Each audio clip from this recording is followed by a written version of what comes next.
예, 이번에는 작년에 JTBC 팩트체크에서 에어컨 제습 모드가 전기료가 덜 들까라는 방송을 했었는데 그 방송에서 잘못된 부분을 한번 짚어보려고 합니다. 그냥 논문 하나 갖다가 결론을 만들어내는 것 느낌이라서 뭐 관련해서 영상도 올려보고 했었는데 올해 또 여름이 다가오고 에어컨 전기료가 약간 이슈가 되면서 다시 한번 살펴보니까 작년에 저도 미처 놓쳤던 부분이 있더라고요. 그래서 제 생각에는 팩트체크 팀도 이 부분을 놓쳤기 때문에 그 냉방과 제습이 같다는 그 이상한 결론으로 그냥 마무리를 해버린 게 아닌가 싶고요. 그럼 먼저 간단하게 결론부터 말하자면, 그럼 팩트체크의 결론이 완전히 틀린 거냐? 그건 아니거든요. 반반인데 일반 에어컨하고 인버터 에어컨이 있죠. 여기서 이제 가장 큰 차이점은 제습 모드에서 나타나는데요. 일반 에어컨 같은 경우는 제습 모드에서 습도만 기준으로 실외기를 돌리고, 인버터 에어컨 같은 경우는 온도하고 습도 둘 다 기준으로 실외기를 돌리게 되거든요. 그런데 팩트체크에서 인용한 그 논문에 사용된 에어컨이 일반 에어컨이 아니고 인버터 에어컨이에요. 그 논문에 나온 그 그래프를 보면 이상하게 냉방보다 제습이 더 낮은 온도까지 떨구고, 그리고 전기 사용량도 훨씬 많은 걸 볼 수가 있거든요. 인버터 에어컨에서 제습 모드는 그 두 가지를 모두 기준으로 돌다 보니까 실외기가 더 자주 돌아가고 전력 소모량이 더 커지는 거죠. 그러니까 일반 에어컨에서 제습 모드는 그냥 습기 제거의 목적만 있다 그러면, 인버터에서 제습 모드는 냉방도 하는데 습기까지 제거해주는 추가 기능인 거예요. 그러다 보니까 그 논문을 기준으로 결과를 만들어내려던 팩트체크에서는 냉방과 제습 모드가 전기료가 같다는 결론이 나올 수밖에 없었던 거죠. 만약에 여기서 조금 더 들어갔다면 일반 에어컨에서 냉방과 제습 모드를 비교를 하고 인버터 에어컨에서 냉방과 제습 모드를 비교해가지고 그 두 가지 자료를 모두 보여주고 시청자한테 판단을 맡겼어야 되는데, 대부분의 사람들은 일반 에어컨을 쓰고 있는 상황에서 인버터 에어컨에만 해당되는 결론을 가지고 이게 모든 에어컨에 적용되는 것처럼 한 거는 팩트체크의 큰 실수라고 생각하고, 팩트체크의 인지도를 생각하면 책임이 이렇게 가볍다고 보이진 않고요. 개인적인 생각으로는 거의 정정 보도를 해야 되지 않을까. 지금 1년 동안 이 잘못된 정보를 계속 퍼뜨린 거 아니에요. 아무튼 그래서 더 자세한 내용을 말하기 전에 에어컨에 대한 약간 기본 전제랄까? 뭔가 좀 기본 지식을 가지고 있어야 이거를 더 이해하기 쉽기 때문에 그런 걸 몇 가지 짚어보려고 합니다. 먼저 에어컨의 작동 방식은 그냥 한 가지예요. 여러 가지가 있는 게 아니고, 실외기 압축기를 돌려서 그냥 뜨거운 공기를 흡입하고 그 공기를 식혀서 찬 공기를 내보내주는 그 한 가지 방법만 있거든요. 냉방 모드하고 제습 모드하고 뭔가 이렇게 다른 방식으로 동작하지 않나 이런 생각을 할 수도 있는데, 그렇지 않고 그냥 에어컨에서는 냉방은 온도를 기준으로 실외기를 돌리고, 제습은 습도를 기준으로 실외기를 돌리고, 물론 여기서 인버터 에어컨은 제습 모드도 온도하고 습도를 기준으로 돌리긴 하지만 대부분 사용하고 있는 일반 에어컨을 기준으로 했을 때는 제습 모드는 그냥 습도를 기준으로 실외기를 돌릴지 말지를 결정한다고 보면 되고요. 그리고 에어컨이 사용하는 그 전기량이 얼마가 되냐, 일반 에어컨 같은 경우는 냉방이나 제습 시 그 냉방이 돌아간다고 불이 들어오거나 실외기가 돌아가거나 이제 찬바람이 나오는 그 상태에서 무조건 100% 최대의 전기를 사용을 해요. 그리고 설정한 온도에 다다르면 그냥 꺼지고, 실외기는 선풍기처럼 그냥 바람만 내보내는 상태로 한 10%에서 5% 정도의 전력만 소비를 하거든요. 근데 인버터 같은 경우는 그 실외기가 돌아가는 그 냉방 상태에서도 100%나 50% 이렇게 가변적으로 그 전력량을 조절을 할 수가 있기 때문에 전기 소모량이 더 적고 유리한 면이 있는 거고요. 그리고 에어컨을 틀 때 한 가지 생각해 볼 게, 온도만 무조건 낮다고 시원하냐, 이제 그건 아니라는 거죠. 어느 정도 습도도 낮아야지 쾌적함을 느낄 수가 있고, 온도가 아무리 낮아도 습도가 높으면은 좀 끈적거리고 오히려 쾌적감이 떨어지기 때문에. 근데 여기서 논하는 이제 제습 모드는 전기료가 덜 나올 수 있는 그런 어떤 상황을 얘기하는 거지, 이 제습 모드가 습기를 제거하는 데 특화되어 있고 냉방은 습기 제거가 안 되고 이런 건 아니거든요. 만약에 온도가 높은 상황에서 냉방으로 했을 때 실외기가 더 자주 돌아간다면 습기 제거도 그만큼 더 자주 되는 거니까 냉방 쪽이 유리하겠죠. 근데 이제 전기세를 생각을 하면 온도는 빼버리고 습도만 기준으로 했을 때 방이 이렇게 밀폐됐다고 생각을 한다면 습기가 그렇게 급격하게 오르지는 않을 거 아니에요, 밀폐된 공간에서. 그럴 땐 제습 모드로 하면은 습도가 올라갈 때만 실외기가 돌아가니까 전기를 그만큼 덜 먹을 거고, 대부분은 송풍 모드로 방 안에 공기만 이렇게 환기시켜주는 정도에 그칠 테니까 냉방 효과는 떨어지겠지만 전기세는 그만큼 덜 들 수 있다는 거죠. 그래서 에어컨은 전기 사용량만큼 그냥 시원하다고 생각하면 되고요. 여기서 말하는 뭐 제습 모드를 사용했을 때 전기는 덜 먹는데 똑같이 시원해, 이런 얘기가 아니고, 제습 모드로 해서 습도를 기준으로 하니까 실외기가 덜 돌아가고 그만큼 덜 시원하지만 전기도 덜 나온다, 이런 얘기를 하는 거거든요. 그러니까 굳이 제습 모드를 사용하지 않는다고 해도 온도를 뭐 29도나 30도로 적당한 온도를 설정해서 사용할 수 있다면 굳이 뭐 제습 모드를 사용할 필요는 없을 수도 있고요. 어쨌든 에어컨은 작동 방식이 한 가지고 전기 사용량에 따라서 냉방이 되냐 안 되냐의 차이기 때문에 전기를 먹는 만큼 더 시원하다고 생각하는 게 그냥 가장 간단하고요. 이 논문이 이제 팩트체크에서 그래프를 인용한 바로 그 논문이고요. 가정용 인버터 에어컨의 제습 효율 및 쾌적성 향상에 관한 실험적 연구거든요.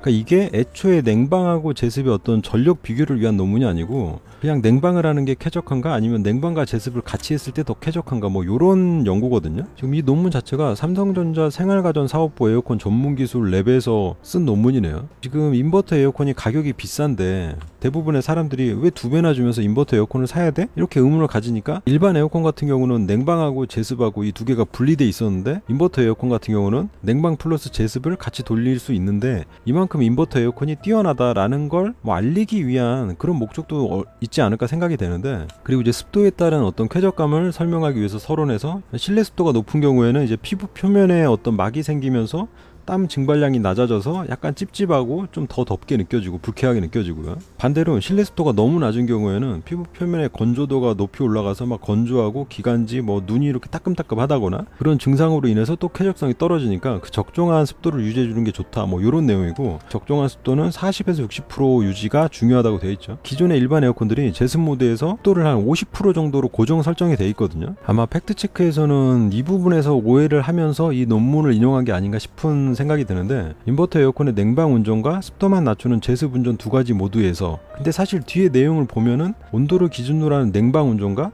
온도와 습도를 기준으로 하는 제습 운전 이 두 가지를 비교한 거거든요. 제가 생각할 때는 이 논문 자체에 오류인 것 같아요. 이 부분은 이제 일반 에어컨하고 혼동을 해가지고 이렇게 쓴 것 같고, 그래서 아마 팩트체크도 그냥 논문을 찾다 보니까 이 서론에서 얘가 이제 냉방 운전하고 습도만 낮추는 제습 운전 두 가지 모드를 비교했다고 하니까 이걸 참고 자료로 사용한 것 같은데, 이제 뒤에 실험 방법에 보면 제대로 설명이 되어 있는데, 에어컨의 설정 온도를 24도로 설정을 하고 온도만 제어하는 냉방 운전과 그리고 이제 복합 제어라 그래서 온도, 습도, 토출구를 제어하는 제습 운전에서 이 변화를 비교하였다 이런 거잖아요. 그러니까 여기서 지금 제습 운전은 습도만 가지고 얘가 동작을 한 게 아니고 온도, 습도를 같이 적용을 해서 한 거니까 냉방에서 도는 거에다가 플러스 습도가 올라갈 때 또 실외기가 돌아가는 거니까 더 많이 돌아가는 상황이 연출되는 거고, 만약에 이거를 팩트체크 내용대로 냉방과 제습의 어떤 사용량을 비교하기 위해서였다면 지금 냉방 운전에서는 24도로 설정을 하고 제습 운전에서는 온도를 30도나 그 이상으로 올려놓고 이제 습도만 가지고 얘가 돌아갈 수 있는 환경을 만들어서 두 개를 비교했다면 그 내용을 팩트체크해서 써도 문제가 없었을 텐데, 냉방하고 제습을 분리해서 실험을 한 게 아니기 때문에 그 이 내용을 가져다 쓰기에는 좀 문제가 있었던 거죠. 아마 그거를 팩트체크 팀에서도 간과했던 것 같아요. 냉방 운전 같은 경우는 인버터 에어컨도 어차피 많은 전력을 소비하지만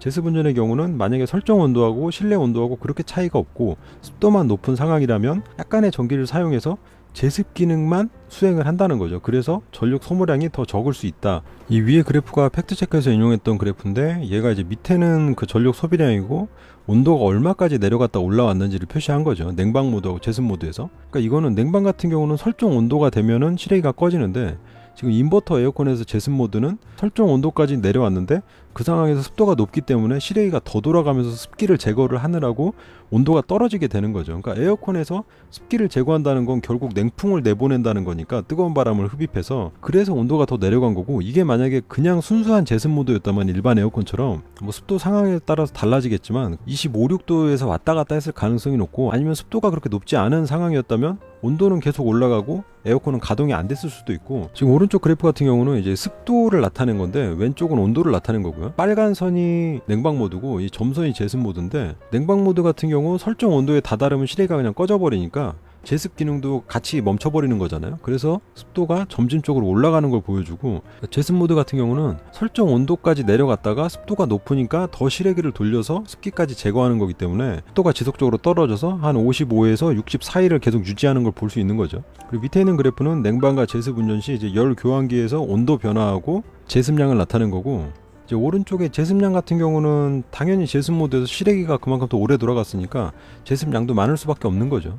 여기도 한 번 더 보면 제습 운전은 온도 습도를 측정하여 풍량 조절을 통해 상대 습도를 제어하기 때문이다라고 나와 있고, 그러니까 여기서 실험한 제습 모드는 순수한 습도만을 가지고 하는 제습 모드가 아니라는 거죠. 그래서 이 논문의 결론은 어떻게 나냐면, 냉방 운전 시 평균 불쾌 지수는 73에 이르러 제시자가 불쾌감을 느끼는 비율이 50% 미만 수준으로 나타났는데, 제습 운전의 경우 습도까지 떨구다 보니까 뭐 불쾌 지수가 70으로 더 조금 줄어들었다 뭐 이런 뜻인데, 사실 위에 그래프에서 봤을 때는 제습 모드에서 습도만 떨어진 게 아니고 온도도 떨어졌잖아요. 그러니까 이게 그냥 에어컨의 성능을 어떻게 보여주려다 보니까 제습 모드를 사용했고, 이 불쾌 지수의 차이가 과연 습도의 차이만으로 느껴지는 걸까 뭐 이런 의문이 개인적으로 들기도 하고요. 제습운전은 온도 및 습도 센서를 이용한 압축기 회전수와 풍량 제어로 상대 습도를 60% 미만으로 유지할 수 있었다라고 제습운전은 온도하고 습도를 기준으로 실외기를 돌린다는 걸 얘기를 하고 있거든요. 이 논문을 제대로 읽어봤다면 이거 가지고 냉방과 제습 모드를 비교할 수 있다고 생각하진 않았을 텐데 말이죠. 어쨌든 저도 개인적으로 JTBC 뉴스룸을 거의 초창기부터 즐겨봤던 사람이고, 특히나 그 팩트체크 코너는 아주 좋아했던 코너인데, 김필규에서 5대0으로 바뀌는 거 과도기라서 뭐 정신이 없었는지는 모르겠는데, 전에 김필규 기자가 할 때는 실질적으로 실험을 해보던가 아니면 여러 전문가들의 다양한 의견을 들어서 이걸 취합해가지고 결론을 내주는데, 그 결론이 약간 새로울 때는 재밌게 볼 수 있었는데, 5대0 팩트체크로 바뀐 후로는 그 결론이 새로운 경우가 없고 그냥 기존에 있는 뭐 자료들을 모아가지고 알려주는 그 정도 수준에 그치더라고요. 아무튼 이렇게 팩트체크에서 잘못된 부분을 논문까지 한번 짚어보면서 설명을 했는데, 이게 제가 100% 맞다고 할 수는 없어요. 저도 뭐 전문 지식이 있는 사람은 아니기 때문에 상식적인 수준에서 이 논문과 여러 가지 사실을 종합해 봤을 때 팩트체크에서 내린 결론이 잘못됐다고 생각을 하는 거고요. 뭐 그 외에 에어컨을 사용하면서 궁금한 점들에 대해서 몇 가지 이렇게 짚어보자면, 첫 번째는 에어컨을 사용할 때 뭐 강력 냉방이나 이런 걸로 짧게 틀고 또 끄고 또 더워지면 또 짧게 틀고 이게 낫나, 아니면 적정한 온도로 계속 트는 게 낫나, 이거에 대한 좀 의문도 있을 텐데요. 뭐 이거 같은 경우도 개인 편차가 있겠지만 그냥 적절한 온도로 계속 틀고 있는 게 낫고요. 에어컨을 계속 튼다고 전기세가 많이 나오는 게 아니고 실외기가 돌아갈 때 전기가 나오는 거기 때문에, 뭐 요즘같이 막 34도 5도까지 올라갈 때는 한 29도? 한 28도? 이 정도만 해도 실외기가 한 절반 정도밖에 안 돌아가거든요. 적절한 온도로 지속적으로 틀면 실외기가 꺼지고 에어컨으로 차가워진 공기를 송풍으로 계속 이렇게 순환시켜주면 그것도 나름 효과가 있는 거죠. 그리고 이제 자주 보이는 질문 중에 하나가 에어컨 설정 온도를 낮게 했을 때하고 높게 했을 때하고 전기 사용량의 차이가 있나? 이런 질문들도 의외로 많이 있던데, 일반 에어컨 기준으로는 설정 온도가 낮든 높든 상관없이 그 설정 온도에 도달했을 때 실외기가 꺼지는 것 뿐이기 때문에 전기 사용량에는 차이가 없고요. 다만 뭐 한 2, 3도 정도 차이가 조금 날 때는 이제 인버터 에어컨 같은 경우는 출력을 좀 줄여서 냉방을 한다던가 이런 차이가 있긴 있겠죠. 근데 어차피 설정 온도까지 내릴 동안 실외기를 돌리는 건 마찬가지이기 때문에 그 차이가 그렇게 크다고 생각할 필요는 없을 것 같고요. 그리고 이제 세 번째로 에어컨 전기 사용량을 줄이는 방법은 이런 건 없어요. 그냥 에어컨은 전기 사용량만큼 시원하다고 생각하면 되고요. 전기를 많이 사용하면 더 시원한 거고, 전기를 덜 사용하면 덜 시원한 거죠. 이제 그거를 조절할 수 있는 방법은 있겠죠. 뭐 예를 들면 평상시에는 23도, 4도로 상당히 낮게 설정하고 에어컨을 가동시켜서 거의 1시간 내내 100% 돌아가는 상태로 썼었는데, 이제 이거를 조금 덜 시원하더라도 전기 사용량을 줄이고 싶다.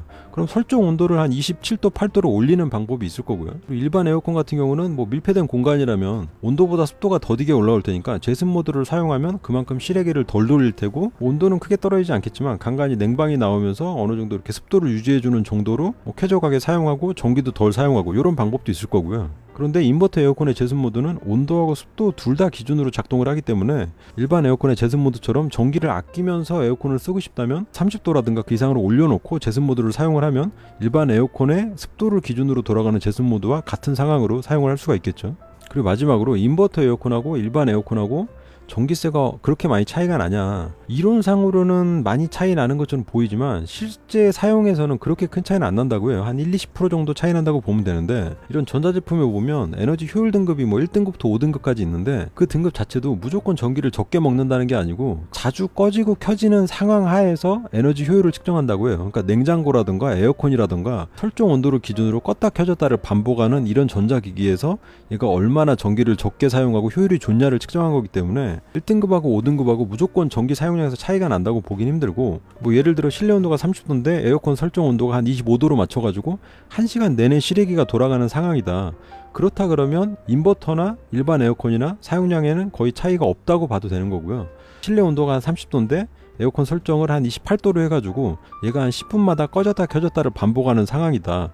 그렇다 그러면 일반 에어컨보다 인버터 에어컨이 전기를 조금 덜 먹을 수는 있겠죠. 이제 그런 것까지 감안해서 실제 사용에서 전기 사용량의 차이를 봤을 때 한 1-20% 정도로 생각하면 된다.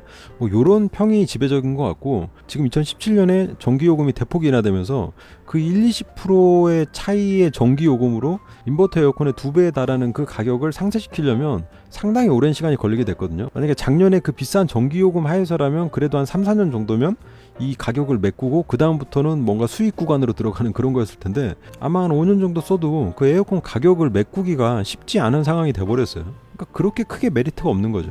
이상으로 JTBC 팩트체크에서 다뤘던 에어컨의 제습 전기료의 잘못된 부분하고 에어컨에 대한 궁금증 그런 것들을 살짝 풀어봤습니다.